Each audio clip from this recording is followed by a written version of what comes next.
Pratap mention. Poonam जी का कमरा।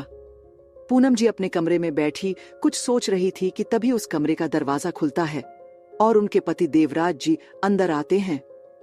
देवराज जी को देखकर पूनम जी बिस्तर से खड़ी होती है और उनके पास जाकर उनसे कहती हैं, आप आ गए? कैसा रहा आपका टूर? सब ठीक है ना वहां पर?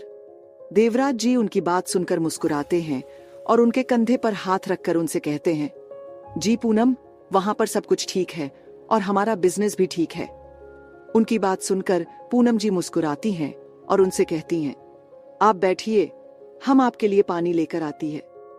ये कहकर पूनम जी कमरे से बाहर चली जाती हैं और उनके जाने के बाद देवराज जी वहीं बिस्तर पर बैठ जाते हैं। थोड़ी देर बाद पूनम जी अपने हाथ में पानी का गिलास लेकर उनके पास आती हैं और उन्हें दे देती हैं। देवराज जी पानी पीकर गिलास को साइड टेबल पर रख देते हैं। देवराज जी के पानी पीने के बाद पूनम जी उनके पास बैठते हैं और उनसे कहती हैं, जी, हमें आपसे कुछ जरूरी बात करनी थी।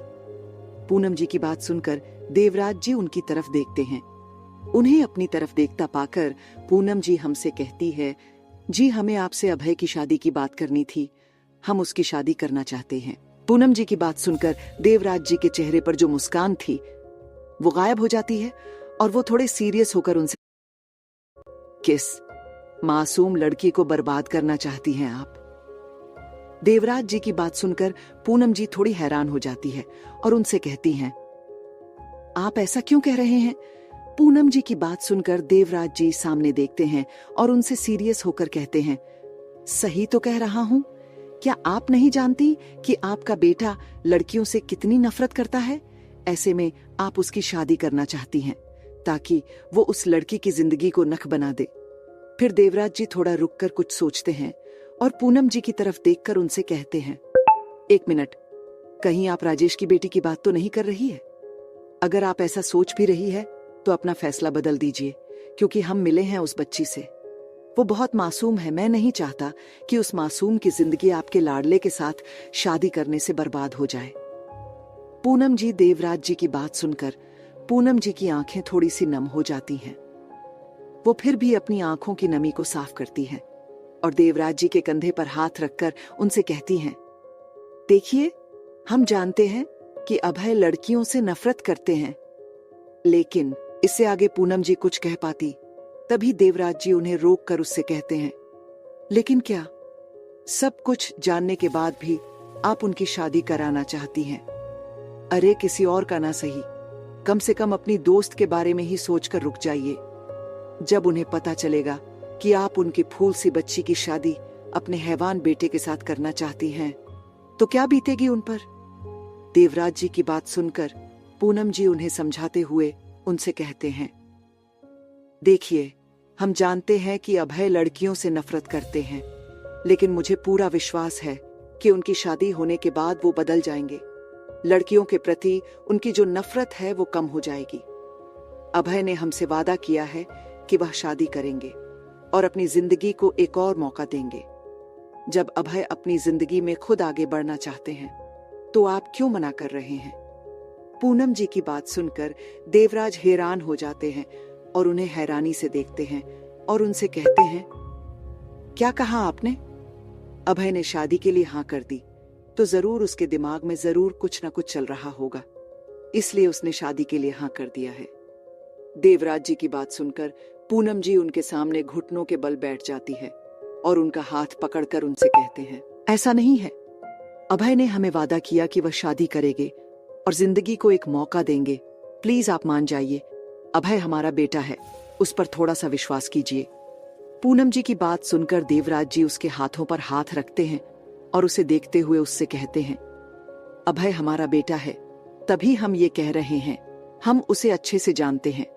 बचपन से लेकर आज तक जो चीज उसे अच्छी लगी है उसके लिए उसने सब कुछ किया है, और जो चीज एक बार उसकी नजरों में खटक गई वो उसे बर्बाद देता है।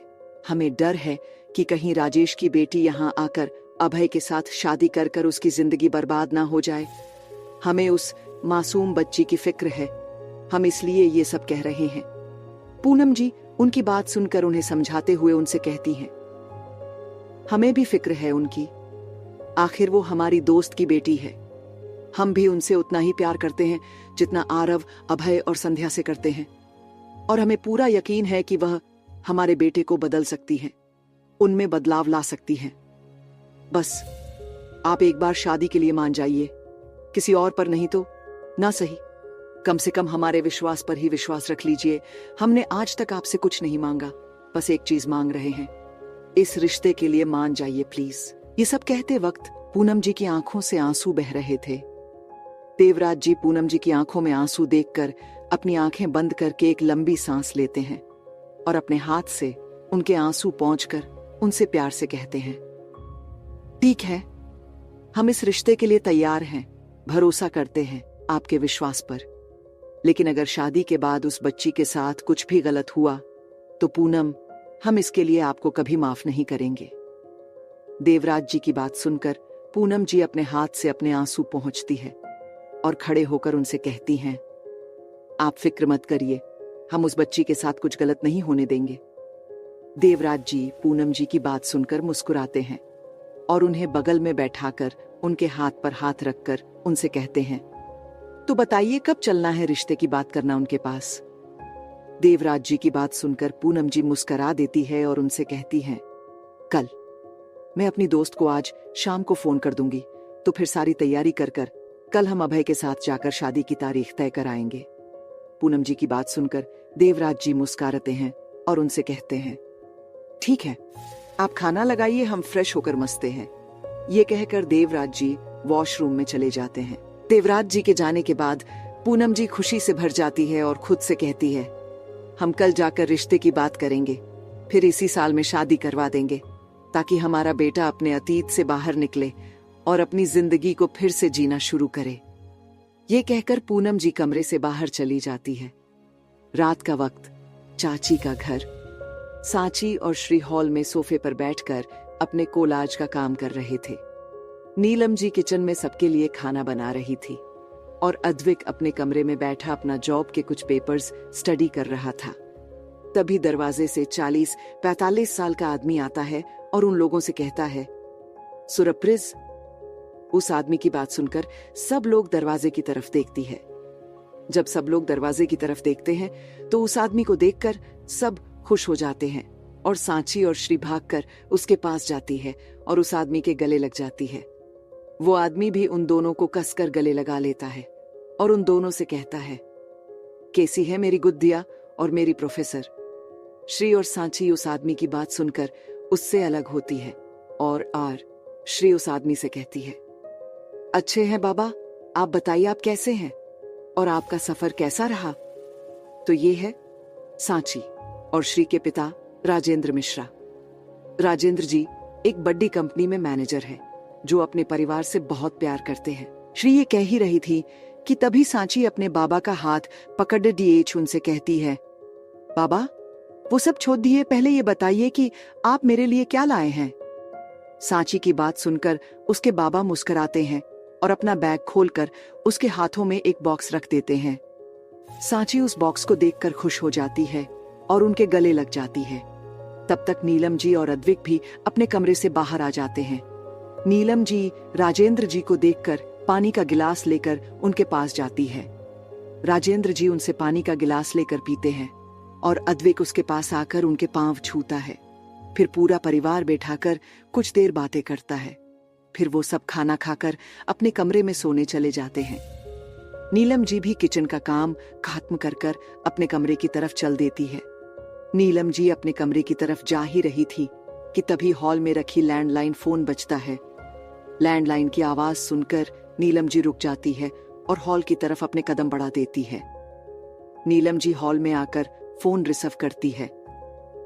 नीलम जी जैसे ही फोन रिसीव करती है तो दूसरी तरफ की आवाज सुनकर थोड़े खुशी और गुस्से वाले भाव उनके चेहरे पर आ जाते हैं। फिर नीलम जी थोड़े गुस्से से उनसे कहती है, आज तूने कैसे फोन किया? क्या आज पूनम प्रताप सिंह को याद आ गया कि तेरी कोई दोस्त भी है?